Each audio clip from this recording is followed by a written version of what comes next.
Hey everybody, thanks for tuning into On Reefer. In today's video, we're going to be going over a beginner's guide to fragging your corals. In this video, I'm going to show you my techniques when it comes to fragging my red zoas up here in the upper left, and then also just kind of trimming back my mushroom garden. I have a couple of these purple spotted mushrooms that are just taking over underneath this rock here that we want to get rid of. So we're just going to go over a few basic techniques to kind of frag those corals and just get yourself into propagating corals that you can share with your friends, or if you sell on eBay, do whatever you want with them. Propagating corals is what keeps this hobby alive, so I encourage you guys all to try this. So before we get into how we propagate the corals, the first thing we want to go over is safety. So we're going to be propagating some zoas today and also some mushrooms. Now, zoas and pallies are known to have a little bit of palitoxin to them. They can be quite dangerous. You do not want to do this around your kids or animals. You want to make sure that you got yourself some nice gloves right here. I'm just using some regular nitrile gloves. I'm sure everyone has around at this time.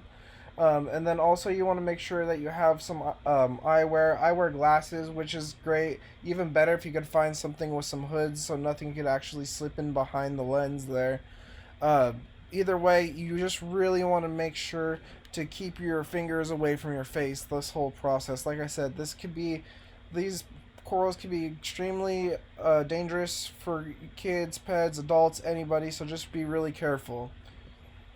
Alright, so now that we got safety kind of all covered and under control, let's kind of go over some of the supplies we're going to need. So the first thing we're going to need is going to be a nice workstation. Now, I put out a towel on my kitchen counter. And then I have this little Tupperware that I use. This Tupperware is great. It was like $6 at the local grocery store. This is going to be a great place for me to just put my rock and kind of have a nice wet working station. Nothing's going to go dry. So any kind of tray or something like this could work. In all honesty though, if you wanted to, you could yourself just use some wet paper towels. As long as the corals stay wet, you're going to be fine. I just prefer to use the bucket. I'm a little bit more comfortable just knowing that my corals are underwater.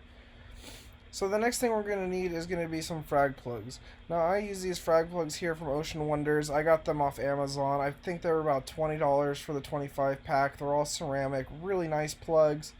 So you're going to pick yourself up some of those. However, if you don't have frag plugs, you can just use some loose rubble or rock that's laying around your tank as well. The frag plugs are just a little nicer because they're a little easier to store if you've got a rack. The next thing you're going to need is super glue. I just use this regular Gorilla Glue super glue gel. I know it's reef safe. There's a bunch of super glues out there that you can use. Just you want to make sure that it's reef safe. Just go ahead and do a search on Reef to Reef, and if there's a super glue, someone's probably used it for fragging before. Alright, and then next on our list, we're going to need our tools. I use this bone cutter here to the right. This is going to really help you kind of break off any loose rock and make it really nice to pull those frags off.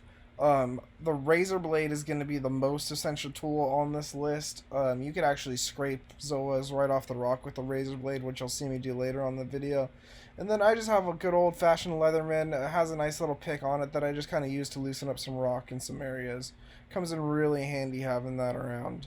Alright, and then the last thing on our list is going to be some reef dip. And then get yourself a nice other little Tupperware container. This little reef dip container, this is going to be where you put your corals after you glue them. It's going to help them heal up, make them open really nice and quick, or at least help them open nice and quick. So get yourself some reef dip, and then make yourself a nice little dip container to put all your done frags in once you're done. Alright, so let's get into fragging some coral. First coral I'm going to frag here is going to be this little purple spotted mushroom on the bottom of this rock. I'm just going to start off by just kind of breaking some of the rock out from underneath of it, and that's the ideal situation. You want to be able to kind of just break the rock underneath that the foot's holding onto, because that way you can just glue that rock right onto the frag plug and it's going to be nice and happy. So go ahead, you can see it does take some time. Be patient, don't try to force it. Just really take your time and it'll come out just like that. So now when it comes to fragging some zoas, it's a little bit different. These guys, it's a lot easier to glue onto just the frag plugs by themselves. So all you're going to do is you're just going to kind of scrape off a couple of zoas with a razor blade. Just the ones that are kind of loose, they come off pretty easy. You may have to saw their feet a little bit with the razor blade, but yeah, just go ahead and you can even kind of roll some of them off with your finger.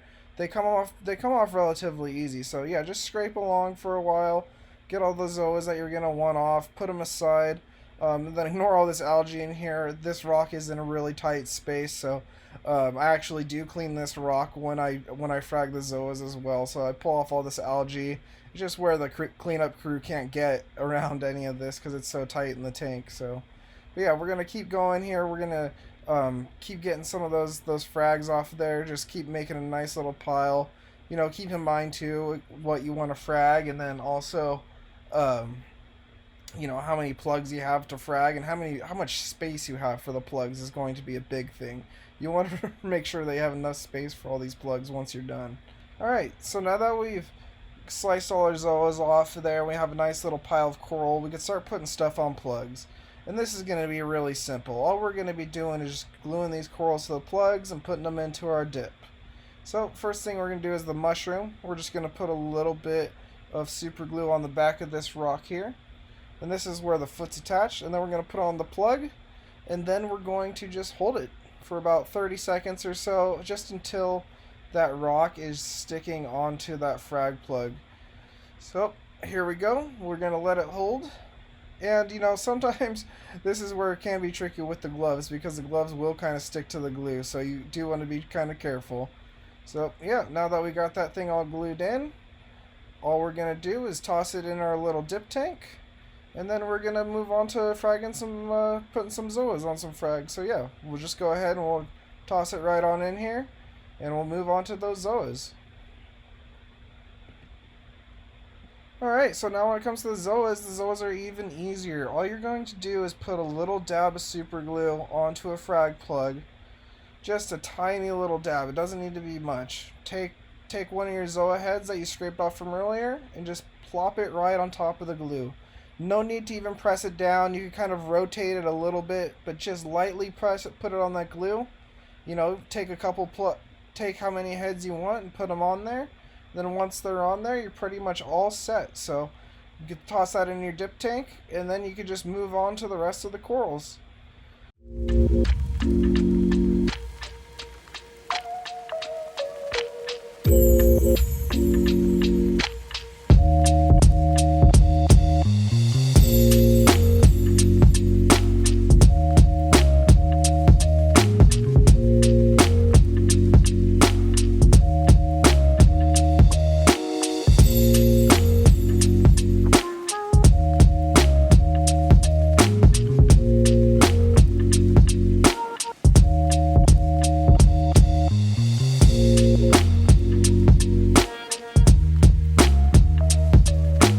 Alright, now once we got all those frags glued down, you guys could toss them in the tank and you're all set. I'd let them sit for a couple days before you go trading them or selling them or anything like that. Just want to make sure they're healing up okay and opening it up. So that's going to be it for today's video. You guys make sure you like and subscribe, and make sure you guys go give me a follow over on Instagram too, over at OnReefer. Alright, thanks guys. Goodbye.